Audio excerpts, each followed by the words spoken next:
नमस्कार विद्यार्थी मित्रांनो, आज आपण आउटस्टँडिंग इन्कम किंवा इन्कम रिसिवेबल ही ॲडजस्टमेंट पाहणार आहोत। यामध्ये इन्कम पहिल्यांदा आपल्याला काय आहे हे समजून घ्यावं लागेल।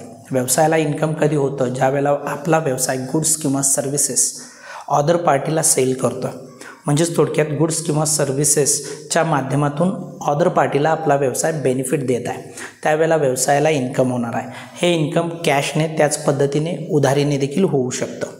आता हे आउटस्टँडिंग इन्कम असे इन्कम आहेत जे इन्कम अर्न झालेत, परंतु अजून त्याचे पैसे अद्याप व्यवसायाला मिळालेले नाही आहेत। याची ट्रीटमेंट म्हणजे या ॲडजस्टमेंटची ट्रीटमेंट आपण फायनल अकाउंटमध्ये कशा स्वरूपात घेणार आहोत? आउटस्टँडिंग इन्कमचा पहिला इफेक्ट प्रॉफिट अँड लॉस अकाउंटच्या क्रेडिट साईडला संबंधित इन्कममध्ये आपण काय करणार आहोत? ॲड करणार आहोत। आणि सेकंड इफेक्ट आपल्याला बॅलन्स शीटच्या असेट साईडला घ्यायचा आहे, कारण की आउटस्टँडिंग इन्कम आपली काय आहे? करंट असेट आहे।